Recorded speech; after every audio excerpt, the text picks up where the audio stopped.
Hi, I'm Judy Manning, and I have a unique story to tell, like every single one of you. In 2004, on St. Patrick's Day, I got quite the blow. I was at a doctor's office, and he told me that I had stage 4B adenosquamous carcinoma. The weird thing is I didn't even really pay attention to the fact that he said that I had cancer, or that I had stage 4 cancer. I kind of fixated on that B part. What does that mean? And I found out all too quickly what that meant. Dr. Schaefer gave me 3 weeks to 3 months to live.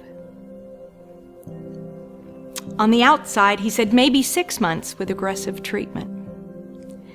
And I sat there knowing that that really wasn't the hardest part of the story. That the hard part would be going home and telling my husband and my family that I wasn't going to be here much longer. But I turned to my oncologist and I said, Dr. Schaefer, you don't know me and you don't know my God. If anybody can beat this cancer, I'll be the one to do it. I'd like to say that I went home and prayed and I got instantly healed. That would be a really cool testimony. That's not what happened. What happened was we had a major surgery to get rid of the primary tumor. I had 13 rounds of radiation. I had about 15 months of chemo, and in the process, lost a lot of things. My hair 3 times. I lost 3 inches in height. Didn't know that was possible. And a lot of things happened.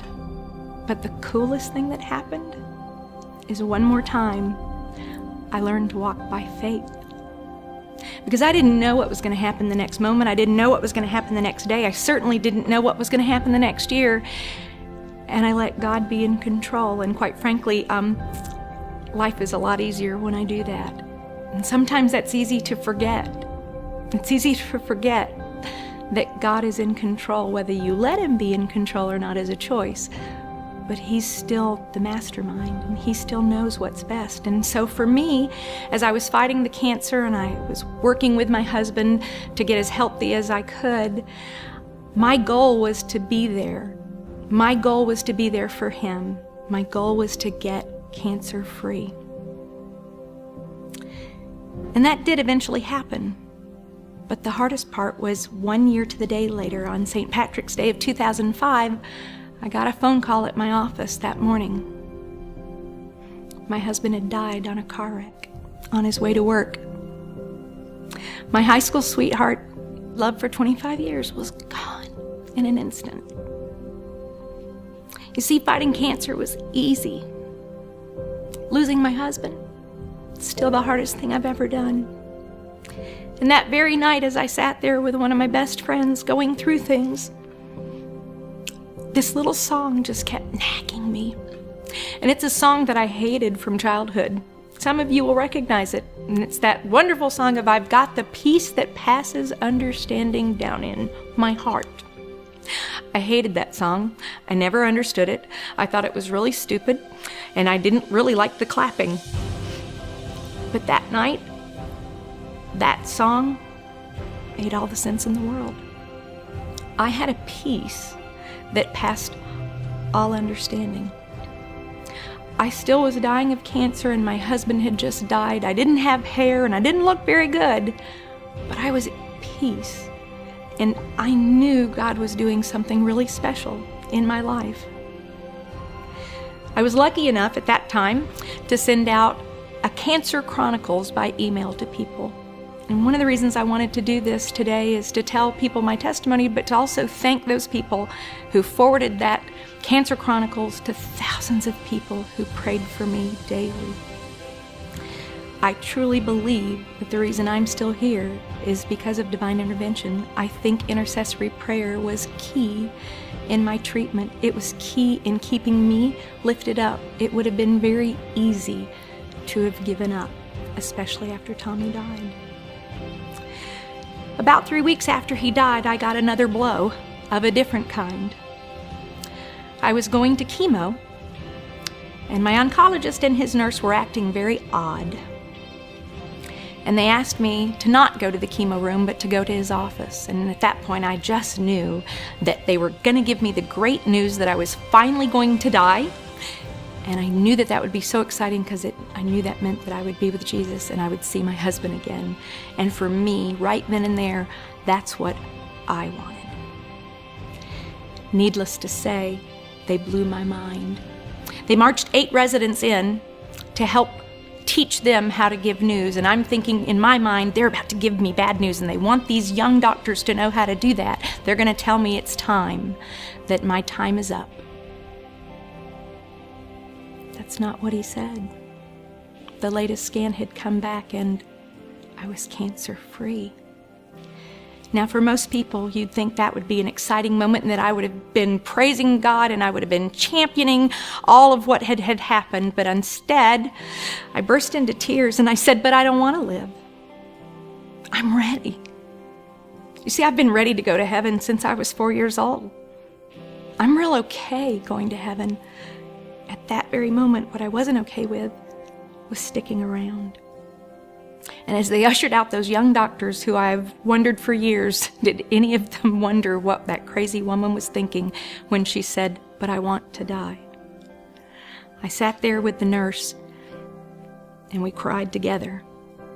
And when I went home, I said, God, what do you want? I've followed you all my life. I've done what you've asked me to do. I don't understand. I don't know what you want from me. And what I learned that day, that very night, is that my task was not over. Whether I was ready to go to heaven was not really the issue. It was whether I was done letting God work through me while I'm here. And there's a joke from about 5 years ago that I told my oncologist, oh, I'm still not dead yet. And I would send postcards and I'd write that on the postcard. Yep, I did this today, I did that today. My numbers still look good, still not dead yet. It's been 10 years now. I'm way past my expiration date. I'm pretty much spoiled in the food world. I'm still here. Here's the kicker. I'm still doing what God asked me to do. And sometimes that's not easy.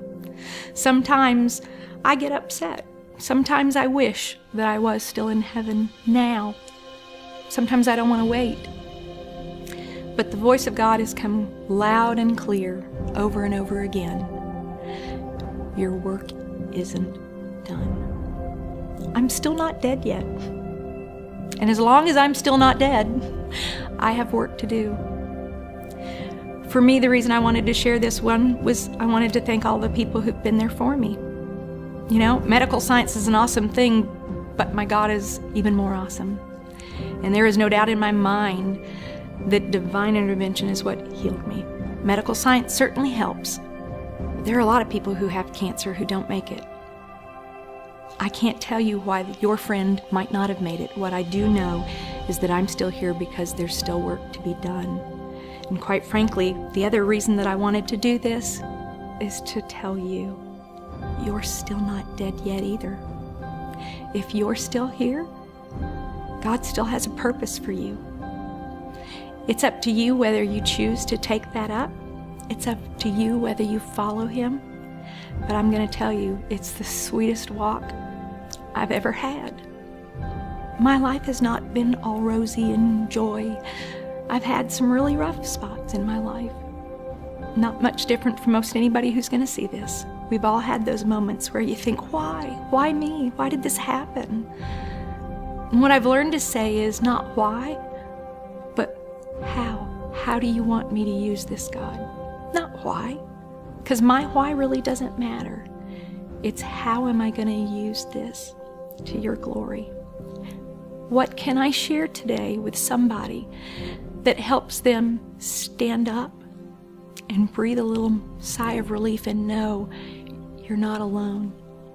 There are people who love you, and most of all, God adores you. He adores everything about you. He created you, and He wants you to be by His side. So if you're still not dead yet, I urge you, take a moment, to him. He's listening. And know that he is there every moment of every day. He never leaves you. Never. He's been by my side from before when I was born, and I'll be by his side for eternity. But I know one thing is true. I'm still not dead yet. So whatever he wants me to do, I'm there. And I wish for you to have that same peace as well.